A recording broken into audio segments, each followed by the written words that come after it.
Friends, ఇప్పుడే అందిన వార్త.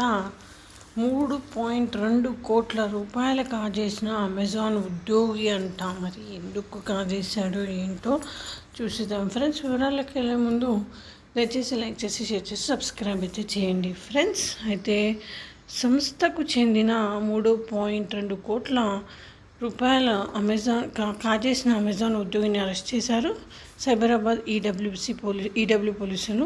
అమెజాన్లో సీనియర్ ఫైనాన్షియల్ ఆపరేషనల్ అనలిస్ట్గా పనిచేస్తున్నాడు నిందితుడు ఎం వెంకటేశ్వర్లు. సంస్థలో రాజీనామా చేసిన మాజీ ఉద్యోగులకు బకాయిల చెల్లింపులకు అతను పక్కదారి పట్టించినట్లు గుర్తించారు. 184 మంది ఉద్యోగుల నకిలీ అభ్యర్థులను పెట్టి మొత్తం 3.22 కోట్ల రూపాయలు దారి మళ్లించాడు. బంధువులు, స్నేహితులు చెందిన 50 బ్యాంకు ఖాతాల నగదును నిందితులు మళ్లించినట్లు సమాచారం. అవకతవకలు గుర్తించి పోలీసులకు సంస్థ ప్రతినిధులు ఫిర్యాదు చేశారు. దర్యాప్తు చేసి వెంకటేశ్వర అరెస్టు చేశారు ఈడబ్ల్యూ ఆర్థిక నేర విభాగం పోలీసులు. సో ఈ విధంగా వార్తలు అయితే వచ్చినాయి ఫ్రెండ్స్. Thanks for watching.